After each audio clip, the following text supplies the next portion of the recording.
ಇದೀಗ 1991ರಲ್ಲಿ ಬಿಡುಗಡೆಯಾದ ಹೃದಯ ಹಾಡಿತು ರೆಬೆಲ್ ಸ್ಟಾರ್ ಅಂಬರೀಷ್ ಅವರ ಈ ಚಿತ್ರದ ಒಂದು ಗೀತೆ. ಗಿರಿನವಿಲು ಎಲ್ಲೋ ಕರಿಮುಗಿಲು ಎಲ್ಲೋ. ಸಾಹಿತ್ಯ ರತ್ನ ಚಿ ಉದಯಶಂಕರ್ ಅವರು ಈ ಗೀತೆಯನ್ನು ಬರೀತಾರೆ. ಚಿ ಉದಯಶಂಕರ್ ಕನ್ನಡಕ್ಕೆ 4,000 ಹಾಡುಗಳನ್ನ ಬರೀತಾರೆ. ನಮಗೆಲ್ಲ ಆಶ್ಚರ್ಯ ಆಗುತ್ತೆ. ಅವ್ರನ್ನ ನಾವಷ್ಟೇ ಸಾಹಿತ್ಯ ರತ್ನ ಅಂತ ಕರ್ಕೊಂಡ್ವಿ, ಆದರೆ ಯಾವ ಸರ್ಕಾರವೂ ಅವ್ರನ್ನ ಗುರುತಿಸಿ ಒಂದು ಡಾಕ್ಟ್ರೇಟ್ ಕೊಡಲಿಲ್ಲ. 100 ಡಾಕ್ಟ್ರೇಟ್ಗಳಿಗಾಗುವಷ್ಟು ಸಾಹಿತ್ಯ ಕೊಟ್ಟರಂತೆ ಚಿ ಉದಯಶಂಕರ್ ಅವರು. ಚಿ ಉದಯಶಂಕರ್ ಅವರು ಬರೆದಂಥ ಈ ಗೀತೆಯನ್ನು ಉಪೇಂದ್ರ ಕುಮಾರ್ ಅವರ ಸಂಗೀತ ನಿರ್ದೇಶನದಲ್ಲಿ ಗಾನಗಾರುಡಿಗ ಡಾಕ್ಟರ್ SP ಬಾಲಸುಬ್ರಹ್ಮಣ್ಯಂ ಹಾಗೂ ಮಂಜುಳಾ ಗುರುರಾಜರವರು ಹಾಡಿದರು.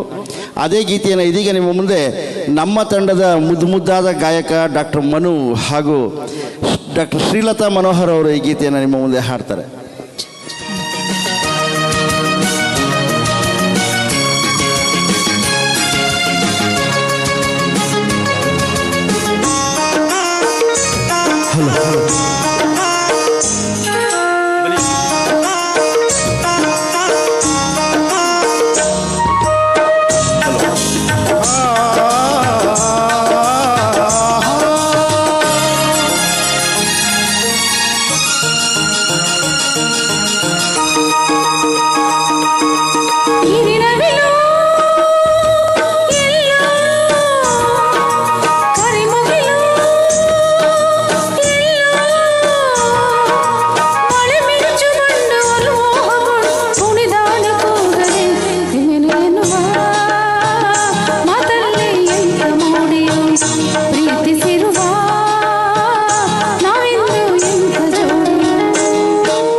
ಬಲು ಮೋಹಗೊಂಡು ಕುಣಿದಾಡಿ ಕೂಗದೆ ಪ್ರೇಮ ಎನ್ನುವ ಮಾತಲ್ಲೇ ಎಂಥ ಮೋಡಿಯು ಪ್ರೀತಿಸಿರುವ ನಾವಿಂದು ಎಂಥ ಜೋಡಿಯು.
ಒಲವಿನ ಗಂಧ ಕೊಳಲಾನಂದ ಹೃದಯ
ಪ್ರೇಮ ಗೀತೆಯು